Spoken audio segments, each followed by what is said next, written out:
สบายดีท่านผู้ชมที่เคารพทุกท่านสำหรับมื้อนี้ข้าพเจ้าอยากสนทนากับประธานเกี่ยวกับเรื่องของพวก call center หรือว่าแก๊งสแกมเมอร์นั่นเองท่านผู้ชมซึ่งในระยะหลังๆมานี้พวกเฮาก็จะสังเกตเห็นว่ามันได้เกิดความเสียหายจากกลุ่มแก๊ง call center หรือว่าพวกสแกมเมอร์เหล่านี้เป็นวงกว้างและก็เฮ็ดให้การดำรงชีวิตของพ่อแม่ประชาชนบ่ว่าจะเป็นทางฝั่งของประเทศลาวแล้วก็ประเทศเพื่อนบ้านนั้นต่างก็ได้รับความเดือดเนื้อร้อนใจไปตามๆกัน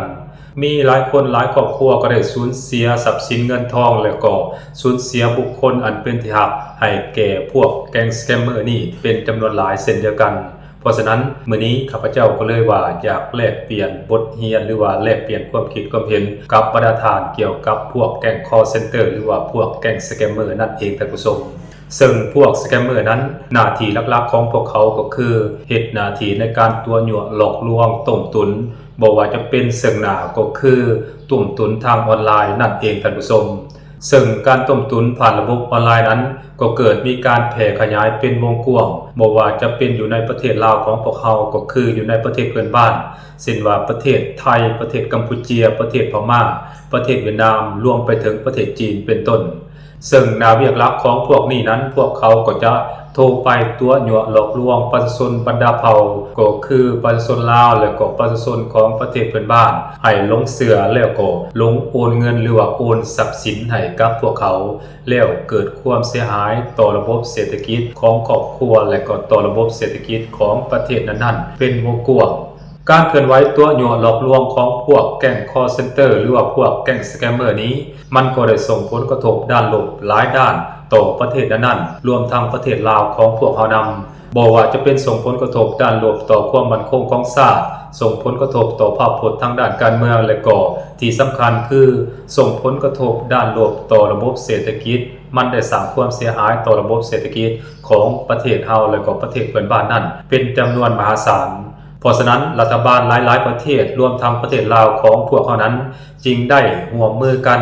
ปราบปรามกลุ่มแก๊ง call center นี้และในระยะผ่านมานั้นพวกเฮาก็สังเกตเห็นว่าได้มีการปราบปรามพวก call center นี้เป็นวงกว้างบ่ว่าจะเป็นปราบปรามแก๊ง call center ที่ปฏิบัติการอยู่ในแขวงสมณเขตแขวงบุรีคำไซนครหลวงแขวงหัวพันแขวงอุดมไซและก็อยู่สามเหลี่ยมทองคำเป็นต้นเหตุให้แก๊งสแกมเมอร์เหล่านี้ถูกจับกุมคุมขังและก็ถูกส่งตัวกลับไปประเทศต้นทางนั้นเป็นจำนวนหลายและพวกแก๊งสแกมเมอร์เหล่านั้นก็มีที่มาจากหลากหลายประเทศด้วยกันบ่ว่าจะมาจากประเทศจีนประเทศเกาหลีประเทศไทยประเทศเวียดนามประเทศพม่าประเทศกัมพูชารวมทั้งก็มีบางส่วนเป็นพลเมืองลาวนำเช่นเดียวกันท่านผู้ชมเพราะฉะนั้นพวกเขาจะสังเกตเห็นว่าการเฮ็ดเวียกของแก๊ง call center นี้พวกเขาเหล่านั้นมีการประสานงานกันเป็นอย่างดีประสานงานกันข้ามประเทศบ่ว่าจะประสานงานกันระหว่างประเทศไทยประเทศลาวประเทศเวียดนามประเทศกัมพูชาประเทศพม่าและก็ประเทศจีนรวมไปถึงประเทศเกาหลีนำท่านผู้ชมเพราะมันมีพวกแก๊ง call center ที่เป็นพลเมืองถือสัญชาติประเทศนั้นๆเต็มไปหมดท่านผู้ชมเพราะฉะนั้นมันจึงมีการเฮ็ดหรือว่าก่ออาชญากรรมข้ามชาติข้ามพรมแดนนั้นเป็นวงกว้างดังนั้นมาในระยะหลังๆมานี้เห็นได้ความหมายความสำคัญและเล็งเห็นผลกระทบด้านลบที่มันเกิดขึ้นต่อระบบเศรษฐกิจต่อการสร้างสรรค์พัฒนาเศรษฐกิจและก็โดยเฉพาะต่อการดำรงชีวิตประจำวันของประชาชนพลเมืองลาวบรรดาเผ่านั้นรัฐบาลจึงได้เอาใจใส่อย่างเข้มงวดในการปฏิบัติการกวดล้างแก๊ง call center เหล่านี้ให้สิ้นซากโดยเฉพาะแม้นได้มีการปราบปรามนับตั้งแต่เหนือจนฮอดใต้ได้มีการปราบปรามอยู่แขวงสวรรณเขตมีการปราบปรามอยู่นครหลวงเวียงจันทน์และก็ปราบปรามอยู่แขวงบุรีคำไซซึ่งในแขวงสวรรณเขตนั้นก็มีแก๊ง call center ที่มาจากหลายสัญชาติด้วยกันบ่ว่าจะมาจากไทยจากเกาหลีจากจีนและก็อยู่นครหลวงนั้นก็มีแก๊ง call center ที่มีสัญชาติจีนสัญชาติเวียดนามสัญชาติไทยรวมทั้งสัญชาติลาวนำท่านผู้ชมแต่ที่แน่ๆการจับกุมคุมขังแก๊ง call center ในเวลานี้นั้นพวกเขาจะสังเกตเห็นว่ามีพลเมืองที่ถือสัญชาติไทยนั้นหลายขึ้นโดยเฉพาะแม้นการที่ถูกจับกุมคุมขังอยู่ในแขวงสวรรณเขตอยู่นครหลวงและก็แขวงบุรีคำไซนั้นปรากฏว่ามีพลเมืองที่เป็นสัญชาติไทยหรือว่าเป็นคนไทยนั้นเป็นจำนวนหลายและ หลังจากที่ถูกจับกุมคุมขังอยู่ในประเทศลาวแล้วทางการลาวนั้นก็ได้ส่งตัวกลับไปประเทศไทยเพื่อไปดำเนินคดีตามกฎหมายของประเทศไทยส่วนว่าคนลาวหรือว่าคนต่างชาติอื่นๆนั้นก็จะถูกส่งกลับหรือว่าถูกดำเนินคดีในประเทศลาวของพวกเขาตามกฎหมายหรือว่าตามกฎหมายของประเทศนั้นๆนั่นเองท่านผู้ชมโดยเฉพาะแม้คนลาวนั้นจะดำเนินคดีอยู่ในประเทศลาวส่วนว่าจีนก็ต้องส่งกลับจีนเกาหลีก็ต้องส่งกลับเกาหลีพม่าเวียดนามก็ต้องส่งกลับประเทศต้นทางอันนั้นคือการออกมาดำเนินการปฏิบัติการกวดล้างหรือก็ปราบปรามแก๊งคอลเซ็นเตอร์ของฝ่ายป้องกันความสงบสุขหรือว่าป้องกันประเทศลาวนั่นเองท่านผู้ชม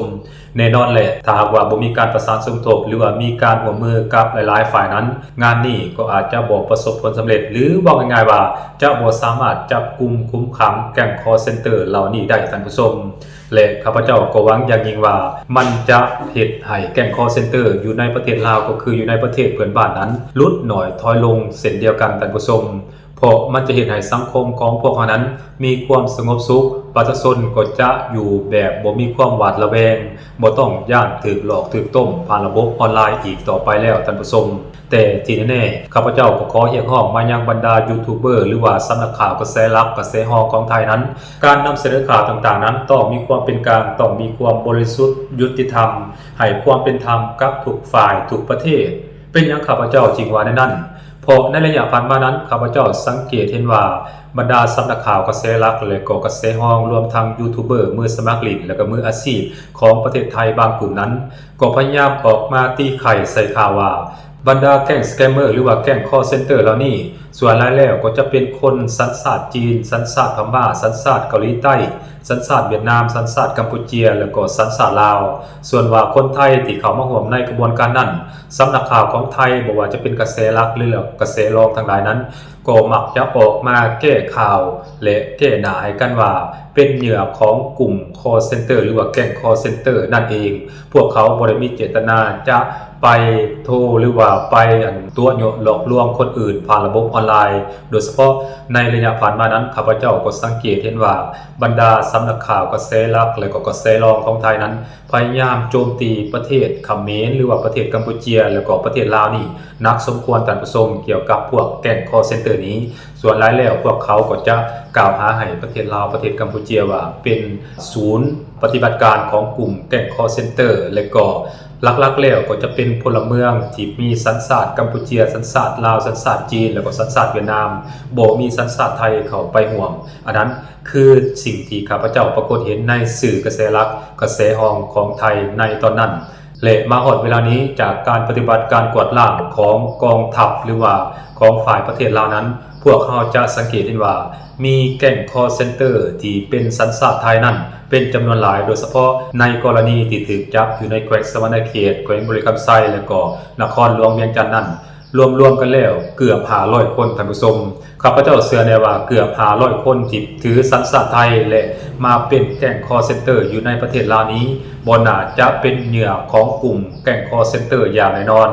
น่าจะสมัครใจมาเฮ็ดเวียกนี่หลายกว่าเพราะการเฮ็ดเวียกดังกล่าวนี้ถือว่าได้ผลตอบแทนดีแล้วก็เป็นการเฮ็ดเวียกที่บ่หนักเป็นการเฮ็ดเวียกที่สบายเพราะฉะนั้นหลายๆคนจึงมักมาเฮ็ดเวียกดังกล่าวรวมทั้งคนที่เป็นสัญชาติไทยนำท่านผู้ชมอันนั้นคือสิ่งที่มันเกิดขึ้นและข้าพเจ้าเชื่อได้ว่าการปราบปรามกลุ่มแก๊งคอลเซ็นเตอร์นี้มันจะบ่สามารถปฏิบัติได้แบบสำเร็จผลหรือว่าจะบ่สามารถเฮ็ดสำเร็จผลโดยการปฏิบัติการเพียงลำพังหรือว่าประเทศใดประเทศหนึ่งได้พวกเราต้องมีการประสานงานสมทบช่วยเหลือหรือว่าร่วมมือซึ่งกันและกันบ่ว่าจะเป็นการร่วมมือระหว่างจีนไทยลาวเวียดนามกัมพูชาและก็ประเทศเวียดนามหรือว่าพม่าเป็นต้นพวกเราต้องได้ร่วมมือประสานสมทบและก็ปราบปรามร่วมกันจึงจะเฮ็ดให้แก๊งคอลเซ็นเตอร์เหล่านี้หายสาบสูญไปจากสังคมลาวและก็สังคมของประเทศเพื่อนบ้านท่านผู้ชมถ้าว่าพวกเราต่างฝ่ายต่างเฮ็ดนั้นแน่นอนแก๊งคอลเซ็นเตอร์นี้มันก็จะหลบหนีจากประเทศลาวไปประเทศไทยจากประเทศไทยไปประเทศกัมพูชาหรือไปประเทศอื่นๆถ้าว่าปราบปรามอยู่ในประเทศลาวมันก็จะไปประเทศอื่นและถ้าว่าปราบปรามในประเทศไทยมันก็จะข้ามมาประเทศลาวเช่นเดียวกันเพราะฉะนั้นการปราบปรามนี่พวกเราต้องลงมือปฏิบัติไปพร้อมๆกันปราบปรามพร้อมๆกันมันจริงจะประสบผลสำเร็จได้ท่านผู้ชม อันนั้นคือสิ่งที่ข้าพเจ้าอยากเว้าอยากเล่าให้บรรดาท่านผู้ชมได้รับชมรับฟังนำกันที่สำคัญผลเสียหายที่มันเกิดขึ้นจากแก๊ง call center นี่มันหลายอีหลีท่านผู้ชมมันส่งผลกระทบต่อการพัฒนาเศรษฐกิจสังคมมันส่งผลกระทบด้านลบต่อการดำรงชีวิตของประชาชนบรรดาเผ่าของประเทศเพื่อนบ้านรวมทั้งประเทศลาวของพวกเขานำท่านผู้ชมถ้าว่าพวกเขาสามารถปราบปรามแก๊ง call center นี่ให้สามารถดับสิ้นหรือว่าหาบคาบลงได้มันก็จะเป็นการดีให้แก่การพัฒนาเศรษฐกิจสังคมมันก็จะเฮ็ดให้สังคมของประเทศลาวแล้วก็ประเทศเพื่อนบ้านนั้นสงบสุขได้อีกเทื่อหนึ่งนั่นเองท่านผู้ชมสบายดี